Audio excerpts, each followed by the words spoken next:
Welcome to Coffee to Go, where we center ourselves in the scriptures, seasons, and holy days of the Christian tradition. I'm Karin Peter, and I'm here with Blake Smith. We welcome you on the journey. So today is the second Sunday after Epiphany. We are in the season of light. And last week, the light shone on Jesus as the beloved Son of God. And today, it illuminates Jesus in kind of a new way.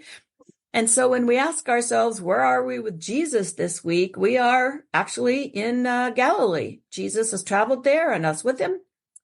And in Galilee, his follower Philip wants to introduce other people to Jesus. And so here we learn a little bit about culture at that time, that not much is expected out of this teacher from Nazareth. So let's hear what this is about, Blake. All right. Well, our passage comes from the Gospel according to John, and it is the first chapter, the 43rd through the 51st verse. The next day, Jesus decided to go to Galilee. He found Philip and said to him, "Follow me." Now, Philip was from Bethsaida, the city of Andrew and Peter. Philip found Nathaniel and said to him, "We have found him about whom Moses in the law and also the prophets wrote, Jesus, son of Joseph from Nazareth." Nathanael said to him, "Can anything good come out of Nazareth?" Philip said to him, "Come and see." When Jesus saw Nathanael coming toward him, he said to him, "Here is truly an Israelite in whom there is no deceit." Nathanael asked him, "Where did you get to know me?" Jesus answered, "I saw you under the fig tree before Philip called you."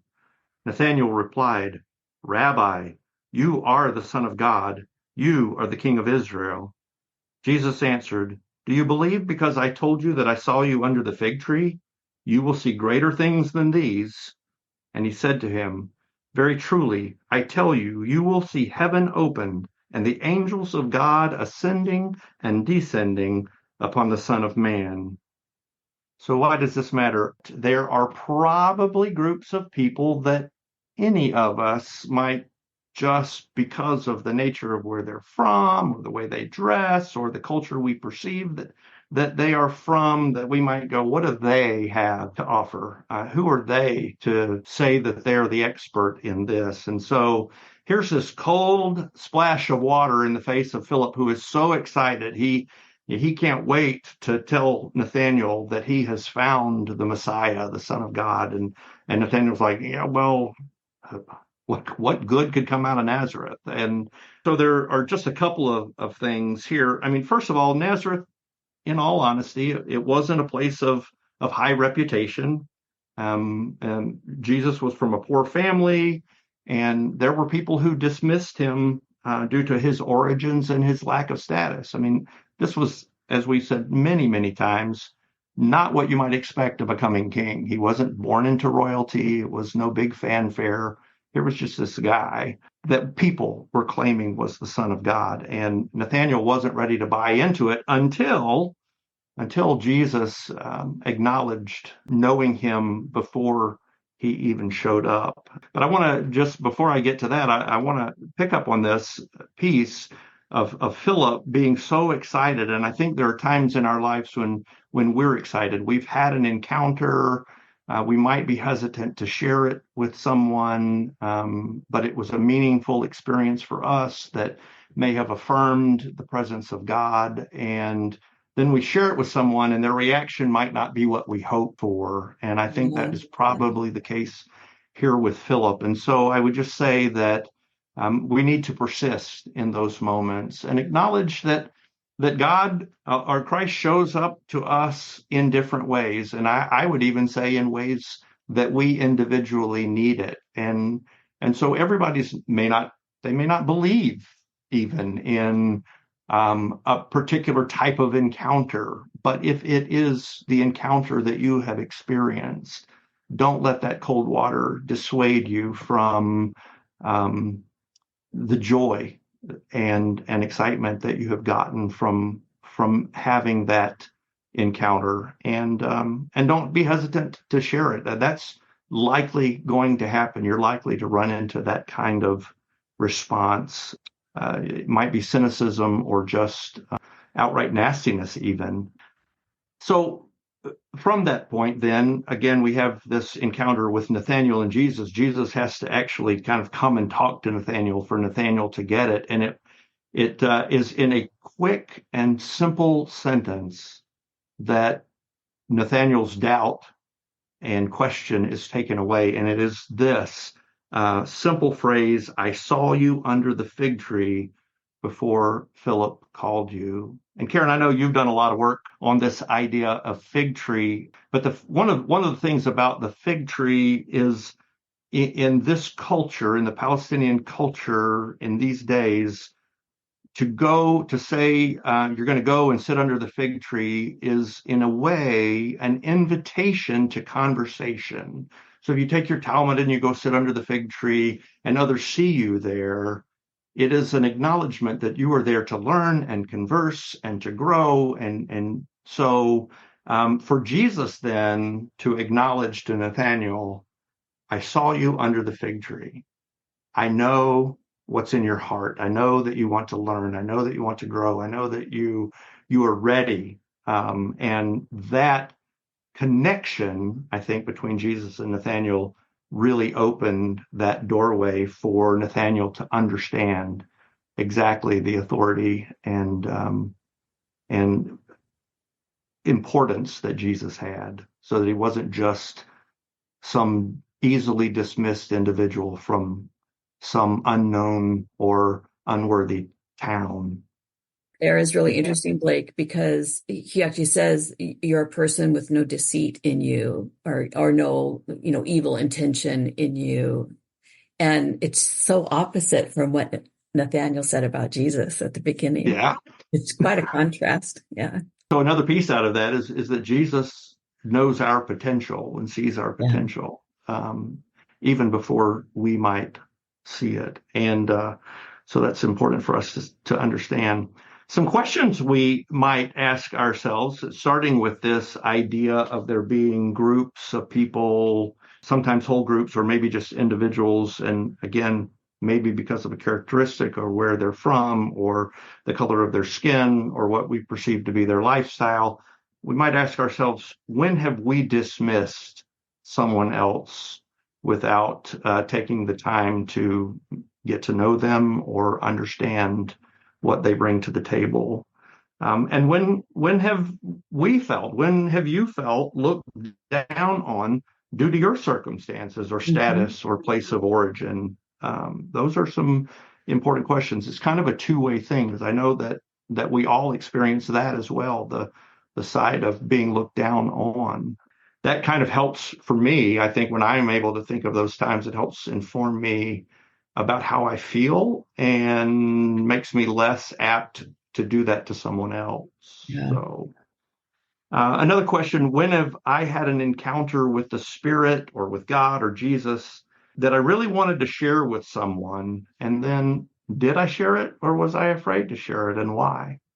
What was the response? If I did, what was the response? Yeah. So we've talked a couple of times, Blake, that you and I both serve in the Office of 70. And so we're pretty practiced, I guess, at sharing about God, about this walk with Jesus.